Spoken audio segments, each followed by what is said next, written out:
Magandang gabi po sa bawat isa. Sabi kay Pastor Vince, parang kinakabahan ako kasi bukod dun sa maraming bago yung muka, parang ang bigat din ng tanong. Dito ka na ulit. Baskay, dito ka na ulit. Sino po last Saturday, no? Nag-ano nung Valentine's Day. Sino mga nakipag-date? O nag-date ng mga mag-asawa? Wala.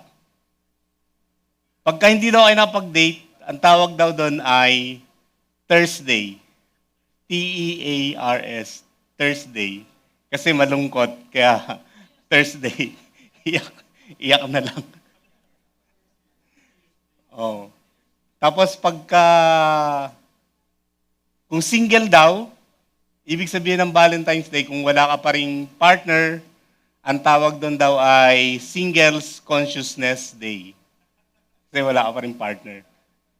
Pero kapag masaya ka naman daw, meron ka daw ka-date, ang tawag daw doon ay Singles Independence Day. Kasi may partner ka na. Lumaya ka na sa pagiging single. At ang pinakapayo doon, kung magmamahal ka lang din daw, kung magmamahal ka at aawayin mo lang o sasaktan mo lang, hamunin mo na lang daw ng suntukan. Kasi ganun din naman eh. Nagmahal ka, sasaktan mo, so hamunin mo na lang daw ng suntukan.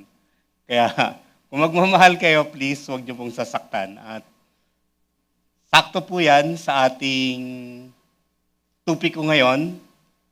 Love is a decision before it is a desire. No?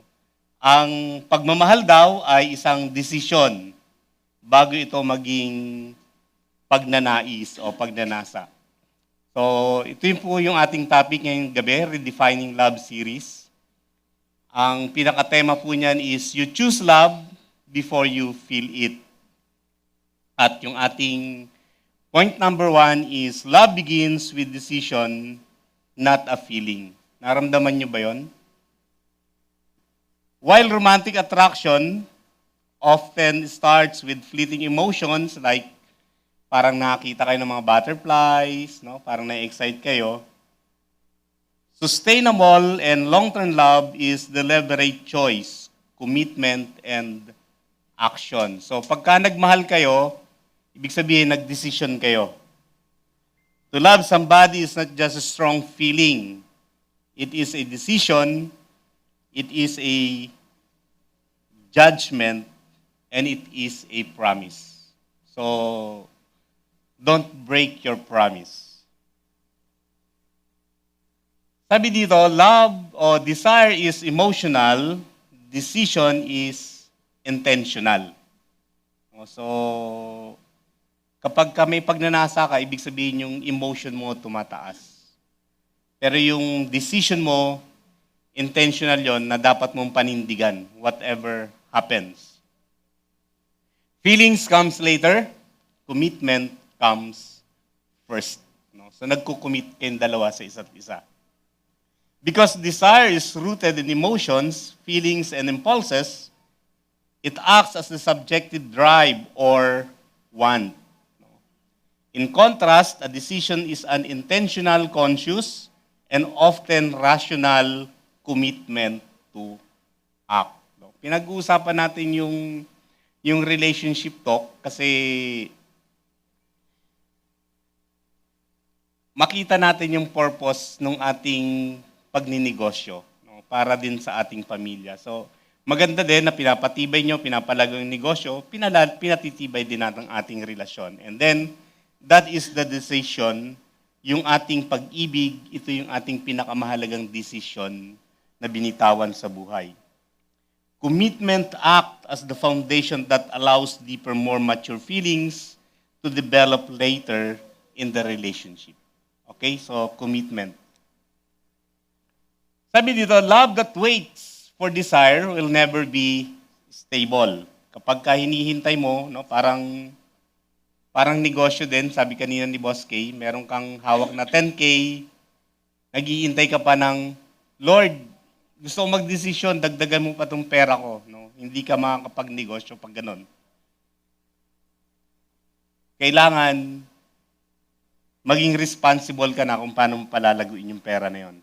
It's the same sa love. Love that waits for desire will never be stable.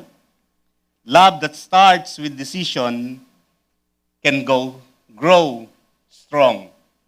Sabi dyan. You do not fall in love that lasts. You decide into it. Because love requires a conscious daily commitment to nurture, sustain, and grow with your spouse. So, kailangan conscious ka palagi at yung commitment mo para mapalago din yung inyong pagsasama bilang mag-asawa or sa iyong relasyon.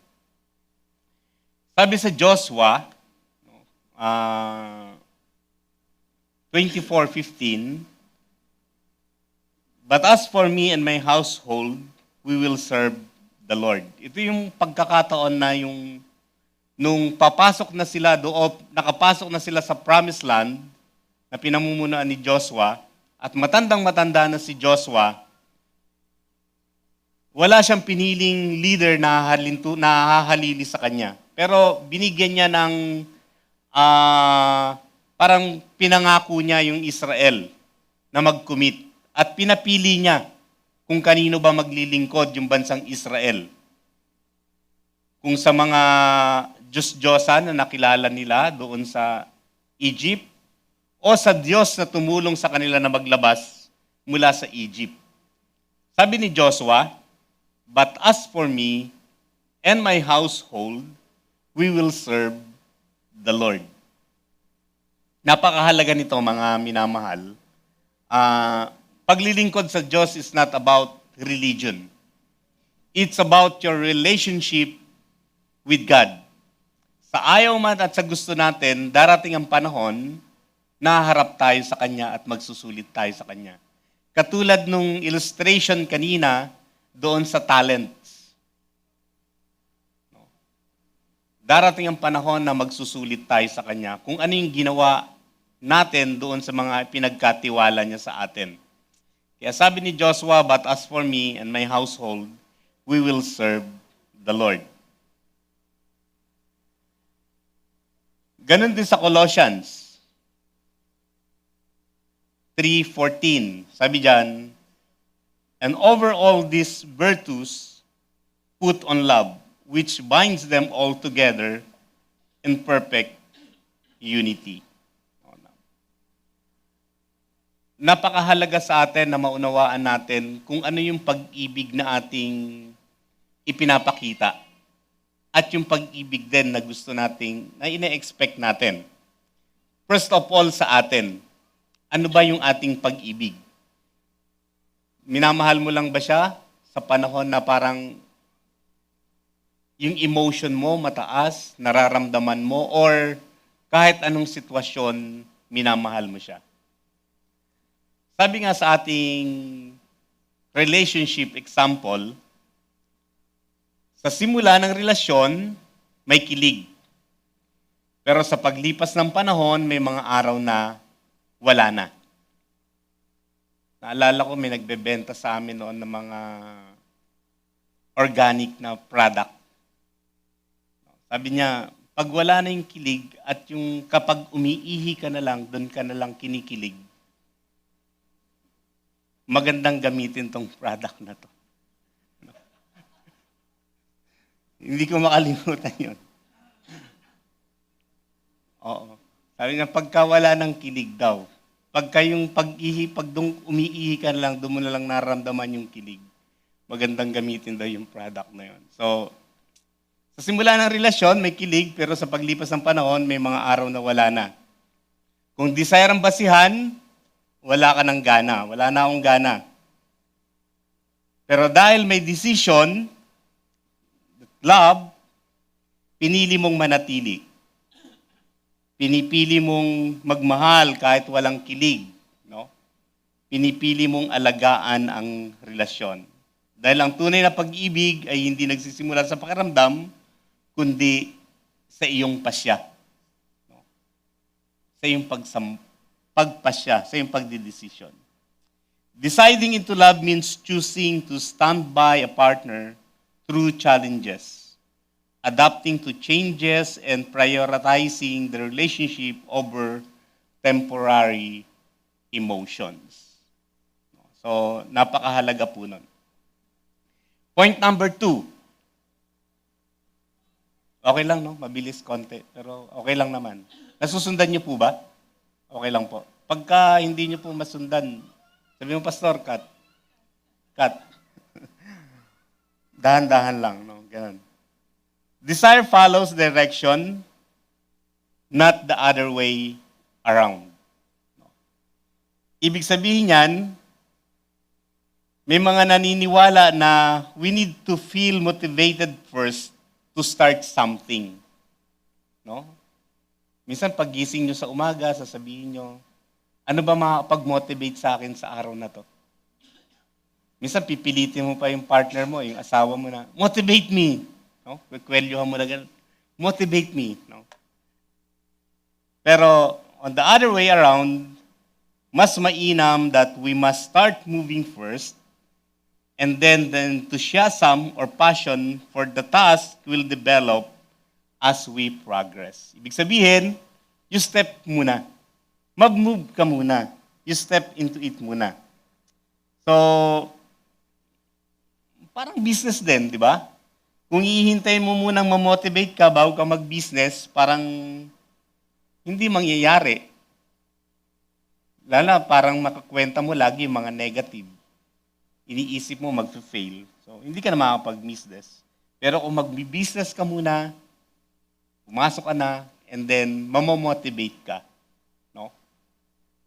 Kasi nga, pagka ikaw na yung nagbi-business, hindi ka tulad ng empleyado. Yung empleyado, pag tinatamad, pwedeng, Sir, ma'am, absent muna ako kasi, no?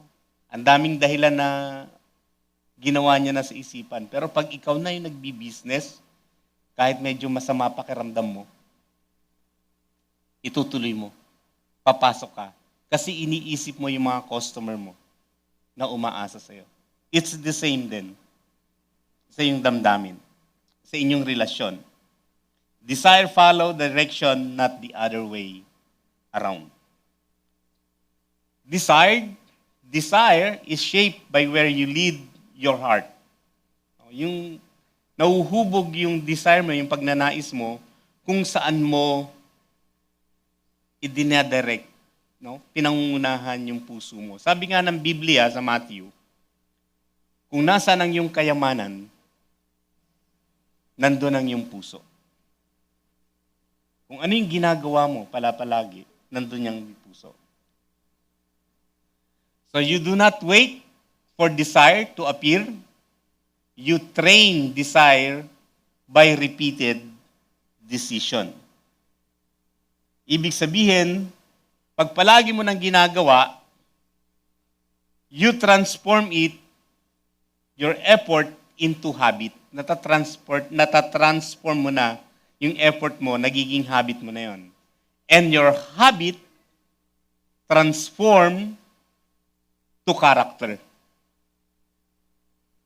So, accumulation of small daily and often quiet decision shapes your long-term desire and destiny. So, kapag palagi mo nang inuulit-ulit, palagi mo nang ginagawa, nagiging habit mo na yon. And then, yung habit mo, nagiging character mo na. So, ganun din sa pamilya, no? Sa pagrelasyon. What you consistently choose, your heart eventually follows. Kung ano yung pinipili mo, yung puso mo, sumusunod na doon. Kasi napapamahal na sa'yo. Natututunan mo ng mahalin. Your life is a reflection of the choices you make every day. No. By choosing to act in alignment with your values, your emotion will eventually catch up, leading to a life that feels authentic and fulfilling. No? So kapag yung buhay daw natin, nagre-reflect kung ano yung mga pinipili natin sa araw-araw. Sa Matthew, sabi dyan, sa ating scripture, 6:21, katulad ng sinabi ko kanina, For where your treasure is, there your heart will be also. Kung nasa yung kayamanan mo, nandun din yung puso mo. Kung ano yung ginagawa mo araw-araw, kung ano yung pinakamas mahalaga sa'yo, kung ang pamilya mo, ang relasyon mo yung treasure mo, then nandun yung puso mo. Di ba? Kung yung relasyon mo sa isa't isa, yun ang pinakakayamanan mo, nandun yung puso mo. Proverbs 4:23, sabi dyan, above all else, guard your heart, for everything you do flows from it. Your commitment to your spouse begins long before you meet each other. Yung commitment mo sa iyong kaparehas, bago pa kayo pinagtagpo ng Diyos, bago pa kayo pinagsama, ilinagay na sa puso mo ng Diyos yung commitment na yon. Kaya sabi dito sa Proverbs, guard your heart, focus on your personal purity, and break the negative soul ties. No? Mag-focus daw kayo sa inyong personal purity. Purity is not just physical, it is emotional and spiritual. No? Parang kailangan yung direction ng isip mo ay sa inyong dalawa lang. Yung sa inyong paglago. Nandun yung alignment ng isipan mo. Walk in integrity and actively keep yourself whole for the person God gave you. Chismis ko lang yung kapitbahay namin. Hindi kasi business eh. Yung sa lugar na nangungupahan sa kanya, may nagtitinda doon. Siya naglagay din ng ibang business, ng ibang tinda. Kaya lang yung nangungupahan sa kanya, mas mabili yung business, yung tinitinda. So ang ginawa niya, sabi niya sa nangungupahan, hanggang this month na lang kayo. Kukunin ko na yung pwesto, may gagawin ako. So, naghanap ng mapapwestuhan yung nangungupahan doon, pumunta sa kabilang kalsada, doon nagpwesto. Doon nagpwesto. Later on, ginawa niya rin, kinopya niya kung ano yung business na pinaalis niya. Kinopya niya yon. Kaya lang, syempre, ang nakakalungkot doon, dahil yung pinaalis niya, nakapag-develop na ng customer, sa kanya pumupunta. Sa kanya pumupunta. Sabi diyan, above all else, guard your heart. Sa pamilya, hindi lalago ang ating pamilya kung nakatingin lang tayo sa iba at gusto lang natin gayahin yung iba. Bakit si Mr. and Mrs. ganito, malago? Dapat binigyan po kayo ng sariling identity ng Panginoon. Binigyan kayo ng sariling style. Sabi nga, binigyan kayo ng gift. Palaguin po ninyo yon. Yung maaring yung nangyayari sa kanila ay angkop sa kanila, iba din naman po yung sa inyo. Iba din naman po sa inyo. Kaya kailangan palaguin po ninyo. So your commitment to your spouse begins long before you meet each other. Sabi sa ating relationship example, sa umpisa, tinatamad kang makinig, tinatamad kang makipag-usap, tinatamad kang mag-effort. Meron bang mag-asawa dito hindi nag-uusap? Meron bang mag-asawa dito hindi na magkasama hindi na natutulog magkatabi? So, pero dahil sa love, na decision mo, pinipili mo pa rin gawin, no? Makinig kahit pagod. Tsaka pagka nakipag-usap sa spouse, nakakawalan ng pagod yun eh. Di ba? Kami pagka nag-uusap, kahit minsan nag-aasaran, nawawala yung pagod namin sa isa't isa. Hindi ko siya kasama ngayon kasi gumagawa po siya nagpe-prepare siya ng lesson plan para sa kanyang demo bukas. Pero pag nag-uusap kami, kahit nagkakaasaran kami, nawawala yung pagod namin. Mas marami siyang ideyang nabubuo sa pagtuturo. Ako din, mas marami din akong ideyang nabubuo.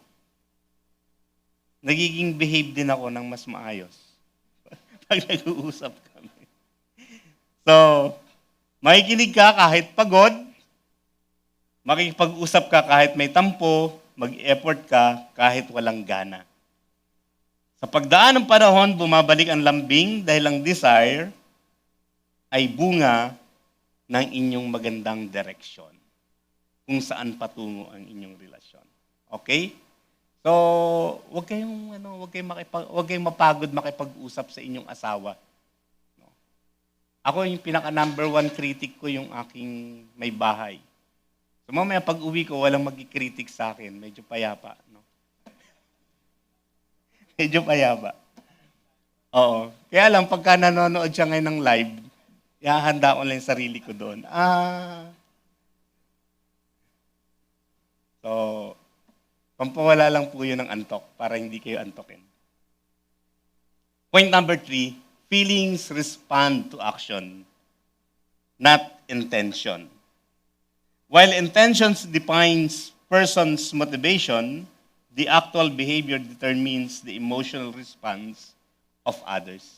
No, yung ating behavior, nadidetermine yan, yung ating emotional response. No, may mga tao na kung minsan nami-misinterpret nila yung isang bagay and then lumalabas yung kanilang emotional immaturity na marami pa. So, feelings responds to action, not intention. You cannot feel your way into obedience. You act your way into alignment. No? Hindi mo lang parang, pakiramdam ko susunod ako. Hindi ganon. Kundi, sinusunod mo, ina-act out mo yon. You act your way into alignment. Love is strengthened by practice, not by intentions. What you do repeatedly shapes what you feel eventually. Sabi nga dito, actions leads, emotions follows. Maganda yung tanong niya kanina sa pagtulong. Gusto ko lang magbigay ng pahapyaw. Bagamat napakahirap nun. Kung minsan yung tulong natin, dapat tingnan din natin kung tulong ba talaga o tinutulungan natin siyang mag-improve o tinutulungan natin siyang bumagsak sa kanyang kalagayan. You have to know. Dapat magkaroon tayo ng tinatawag na godly wisdom. Yung ating bang tulong na binibigay ay nakakatulong sa kanya para lumago siya sa kanyang buhay? O tinutulungan lang natin siya para maging dependent sa atin? Para lalong, kumbaga parang hindi niya na-improve yung kanyang buhay, umaasa na lang. So, sabi dito, actions lead, emotion follows. Sa James, na kung saan, ito yung tinutukoy ni Boss Kay kanina na kapatid ng ating Panginoong Kristo na hindi naniniwala sa Kanya, na sabi niya sa kuya nila, total, pinapakita mo yung sarili mo at inihahayag mo yung sarili mo, sige, ipagpatuloy mo yung ginagawa, pero kumbaga negative yon, sarcasm yon. But later on in life, nung mamatay na ang ating Panginoong Kristo at muling mabuhay, nakita ni James kung ano yung katotohanan na dala-dala ng ating Panginoong Kristo. And then, naging alagad siya. Sumulat siya ng libro niya, tawag nga doon ay Book of James. Sabi dito sa 1:22, do not merely listen to the word and so deceive yourselves. Do what it says. Dahil kapag ka daw pinakikinggan lang natin yung kanyang salita, para daw tayong tumingin sa salamin, sa verse 23 to 25. Para tayong tumingin sa salamin, nanalamin tayo, nag-ayos tayo, and then pag alis natin sa salamin, nakakalimutan natin ang ating sarili. At pagdating nyo sa sakyan, kukunin nyo yung bag, kukunin nyo yung inyong pang-retouch. Magre-retouch uli kayo kasi hindi nyo na alam yung inyong tsura. Sabi diyan, do not merely listen to the word and so deceive yourselves. Do what it says. Gawin daw natin kung ano yung sinasabi. Ganun din sa Galatians 6:8. Whoever sows to please the Spirit, from the Spirit will reap eternal life. Kaya, isa din to sa magandang pwedeng ipayo, no? Sa Galatians 6:9, yung kasunod nun. Let us not become weary in doing good, for at the proper time we will reap the harvest if we do not give up. Huwag daw tayong magsawa sa paggawa ng mabuti. Dahil sa tamang panahon, aani tayo. Okay? So, wala namang pagkakamali pag gumagawa ka ng mabuti, di ba? You never go wrong if you're doing good. Sabi yan sa Galatians 6:9. Kasunod ng verse na yan, ng Galatians 6:8. Whoever sows to please the Spirit, from the Spirit will reap eternal life. So, let us not become weary in doing good. Sa ating relationship example, sabi dyan, minsan hindi mo feel magsabi ng sorry. Hindi mo feel magpakumbaba. By the way, sa mag-asawa, sino yung unang nagsasabi ng sorry? Whoever, kung sino ang may mali. Sino ang unang nagsasorry? Ha? Sino po? Sabi dito, babae daw.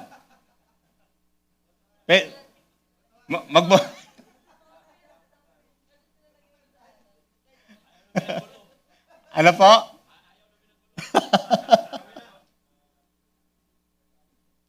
Sorry na.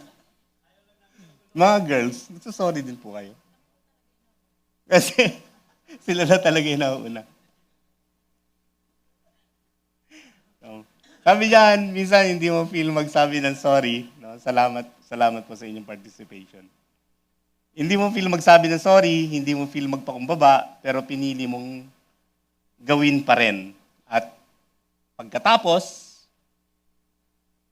humuhupa ang galit, lumalambot ang puso, gumagaan ang relasyon. Hindi dahil naghihintay ka ng pakiramdam, kundi dahil kumikilos ka muna. Okay. Yung asawa ko, pagka nag-i-start ng mag-speech, ang ginagawa ko, kinikiss ko na siya. Simula na siyang mag-speech, no? Gagawin ko, halikan ko na siya. Pagkatapos kong i-kiss, tutuloy pa rin, kikiss ko pa rin uli hanggang tumigil na siya. Pag nakadalawang kiss na ako, titigil siya. So lalayo na ako kasi tumigil na eh. Para safe na. Hindi dahil naghintay ka ng pakiramdam, kundi dahil kumilos ka muna. Nag-step in ka muna. Okay po ba yon? So wala namang masama na mag-sorry. Kung sino may mali, di mag-sorry, magpakumbaba para humupa na po yung tension. Okay po ba? So, sorry na po. Point number 4. Ayan. Gusto kong pabagalin para yung oras ko matapos. Para wala na magtatanong. Hirap niyo magtanong. Desire without decision produces instability. Wanting something, it's a desire. Without making a firm, actionable commitment, leads to restlessness, anxiety, and lack of progress. So desire without decision produces instability. Desire is a powerful but undisciplined. Without decision, desire becomes dangerous. Yung pagnanasa, no? Na walang disiplina, parang gusto mo nun, gusto mo nito, gusto mo niyan, magiging bill mo ko niyan. Parang, sabi dyan, without decision, desire becomes dangerous. Dahil desire alone changes focus, seeks novelty, avoids sacrifice. Decision anchors love in faithfulness. Faithfulness in action-oriented commitment to stay even when it is difficult. Kahit mahirap. No. It is daily decision to honor commitments, act with integrity, and remain steadfast in relationship. Sabi nga sa ating verse, Proverbs 14:12, there is a way that appears to be right, but in the end, it leads to death. No? May mga minsan parang pleasing sa atin. Parang minsan akala natin maganda yung decision natin. Minsan akala natin okay lang na sumuporta, tanggapin. But in the end, it leads to death. Kaya kailangan tingnan natin ano ba yung gusto natin. Pagka yung decision kasi, yung love, kung minsan it discipline at hindi yun minsan maganda sa umpisa. Pero kapag nauunawaan mo na yung decision mo kahit mabigat na kailangan mong panindigan kahit mabigat, it leads to life. Nagiging mas maayos. In 1 Corinthians 16:13, sabi dyan uli, be on your guard, stand firm in the faith, be courageous, be strong. At sumunod yan sa verse 14, sabi doon, do everything in love. Be on your guard. Maging mapagbantay kayo. Tingnan nyo, ano ba yung desisyon na gagawin ko? Makakabuti ba to sa kanya? Makakabuti ba to sa amin? Sige, kahit mabigat, gagawin namin to. Gagawin ko tong decision na to. Na, hindi mo sabihin na, kasi pag dinesisyonan ko to, pag ako nagdesisyon nito, o ginawa namin to, mabibigatan kami, hindi na kami magiging komportable. Yes, sa una, hindi kayo komportable, pero at the end, makikita ninyo na nagiging mas maganda, mas nagiging mabunga ang inyong relasyon sa isa't isa.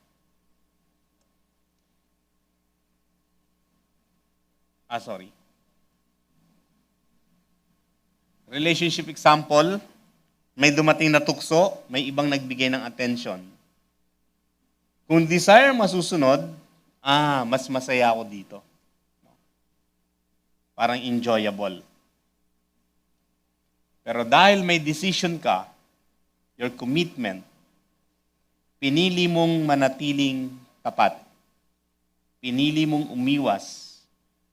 Pinili mong igalang yung covenant nyo, yung tipan yung dalawa. Dahil ang desisyon ang nagbabantay kapag ang desire ay naliligaw. Okay? Maliwanag po ba? Point number 5. Decision is what protects love over time. When initial feelings ebb and flow, humihina, dumarating at lumilipas. This deliberate decision to act with love through kindness, sacrifice, and patience protects the relationship. Kapag pinipili mong maging mabuti, pagsakripisyo, mapagtiyaga, it protects your relationship. Time will test every relationship. Only decisions survive times. Sa inyong relasyon may dumarating, sabi nga natin lagi, dumarating, susubukin kayo ng panahon. It's not the length or years of your being together, but it's how you decide to be together. Desire fades and returns, decision remains steady. Love that endures is guarded by resolve, not excitement. So, kaya nga yung ating pamagat is love is a decision before it is a desire. Galatians 6:9 sa ating scripture text. Ito yung sinabi ko kanina, let us not become weary in doing good, for at the proper time we will reap a harvest if we do not give up. No? Kaya maganda yung sagot ni Boss Kay kanina eh. na, sige, pagtiyagaan mo lang. Pagtiyagaan mo. Hanggang kamatayan na madala din sila sa Panginoon. You lead them to God. Yun ang pinakamagandang investment. Hebrews 10:12 o 10:23, let us hold unswervingly to the hope we profess, for he who promised is faithful. We cannot influence the mind of God, but we can align our heart to His will. Hindi natin ma-influensyahan. Patuloy tayong humawak sa Kanyang mga pangako, sa Kanyang kalooban. Sabi dyan sa ating relationship example, may season ng hirap, financial pressure, emotional distance, physical exhaustions. Kung desire lang ang hawak, ayawan na. Ayoko na. Pero dahil may decision, pinipili mong lumaban. Pinipili mong maghintay. Pinipili mong magtiwala. Dahil ang pag-ibig na tumatagal ay pinoprotektahan ng paninindigan. Sa mga test of life, sa relasyon, binibigyan tayo ng Diyos ng room for improvement. Ibig sabihin, dinadala tayo ng Panginoong Diyos sa next level ng ating buhay, sa ating relationship. Ibig sabihin, iniaangat na ng Diyos ang inyong level. Kaya tinetest ang inyong pagsasama. Even if it is financial, ibig sabihin, binibigyan kayo nagbibigay ang Diyos ng improvement sa inyo, ng space for improvement. And also, learning para mas ma-develop nyo pa ng maigi yung mga bagay na inyong pinagdadaanan. Okay? So, sabi nga kanina, yung pressure, hindi yan, kumbaga parang umahatak sa atin. But it gives us motivation para lalong magpatuloy. At point number 6, salamat. Patapos na po tayo. When decisions leads, desire is redeemed. Kapag ka daw nangunguna yung decision. Our deepest, most authentic desires are often meant to be godly. But they are frequently cluttered by worldly, selfish, or emotional habits. Redeeming them means shifting from what I want to what God wants. Ano ba yung nagsiship yung ano ba yung gusto ko, kundi ano ba ang gusto ng Diyos. So true transformation occurs not just through passive wishing. Sabi nga kanina, hindi yung kasalanan, hindi tayo nape-pressure dahil o hindi tayo bumabagsak dahil ini-impluwensyahan tayo ni Satanas, kundi because of our passivity. Hindi tayo kumikilos. True transformation occurs not just through passive wishing, but when our will, yung ating decision, aligns with God's purpose. It causes our desires to be sanctified, corrected, or redeemed into alignment with God's will. That is why decision does not kill desire, it restores it. Yung ating decision, no? Hindi pinapatay yung ating pagnanais. When love is governed by by decision, sabi dyan, sorry. When love is governed by decision, desire becomes pure. Attraction becomes safe. Passion becomes lasting. Decision gives desires direction. Sabi sa Psalms 37 verse 4, take delight in the Lord and He will give you the desires of your heart. Ibig sabihin, kumbaga parang yung yung ating puso, tanggapin natin ng buo yung salita ng Diyos. Magkaroon tayo ng kasiglahan sa salita ng Diyos. Sa ating Panginoon, yung sa kanyang leading, He will give you the desires of your heart. Sa Matthew 6:33, maliwanag yon. Seek ye first the kingdom of God and His righteousness, and He will give you all your needs. Maliwanag po yun doon. Romans 12:2, katulad nung pinauulit-ulit natin dahil ito yung ating tema ngayong buwan, be transformed by the renewing of your mind. No? Parang sabi nga, from pupa to cocoon, cocoon to butterfly. No? Metamorphosis. Be transformed by the renewing of your mind. Magbago daw tayo. Ibig sabihin yung from one stage, yung state of mind natin. No? Dati gumagapang ka lang, kinukulong mo yung sarili mo, but gusto ng Diyos, you soar high. Lumipad ka, makalaya ka. Relationship example, hindi mo pinipilit ang kilig. Hindi mo hinahabol ang emosyon. Pinipili mo maging tapat, marespeto, at consistent. At sa tamang panahon, bumalik ang desire, mas malalim, mas tahimik, mas totoo. Yung pagnanais mo sa iyong spouse. Kung paano mo siya nakilala, kung paano una kayo pinagtagpo ng Panginoon, kung paano kayo nagdesisyon, at kung paano dinevelop ng Diyos yung inyong mga damdamin sa isa't isa. Bumabalik po yun.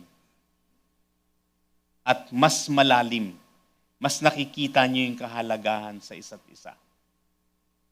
Nakakahanga na kapag ang mag-asawa ay nagtutulungan sa kanilang buhay. Hindi yung isa naghihintay, yung isa, kundi parehong nagtutulungan para mas lumago yung kanilang buhay mag-asawa. Key truth, sabi dito,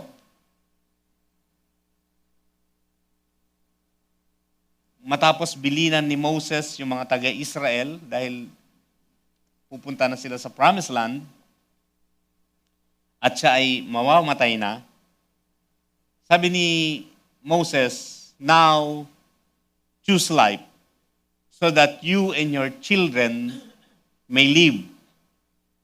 Bago niyan sa verse 17, binalaan niya yung mga taga-Israel. If your heart turns away and you are not obedient, if you are drawn away to bow down to other gods and worship them, I declare to you this day that you will certainly be destroyed. You will not live long in the land you are crossing the Jordan to enter and possess. Sabi ni Moses sa mga taga-Israel. If your heart turns away to your wife, no? Hindi na kayo magiging masunurin. Kapag kayo'y pumunta sa iba, the same thing yung sinasabi ng Diyos. You will be destroyed. Masisira po. Kaya nga sabi ni dating Pangulong Duterte, huwag mo nang subukan. Masisira ka lang. Kaya sabi ni Moses, this day I call the heavens and the earth as witnesses against you, that I have set before you life and death, blessing and curses. Now choose life, so that you and your children may live, and that you may love the Lord your God, listen to His voice, and hold fast to Him. For the Lord is your life, and He will give you many years in the land He swore to give to your fathers Abraham, Isaac, and Jacob. Now, choose life so that you and your children may live. Ibig sabihin, piliin natin yung buhay na ipinagkaloob sa atin ng ating Panginoon Diyos. Desire is a feeling. Love is a choice. What you decide consistently, your heart will eventually desire. Pag ito na palagi ang nagiging desisyon mo, ito na rin ang ginugusto ng puso mo. So let's declare this para sa ating pagtatapos. Sabay-sabay po nating basahin. 1, 2, 3, go.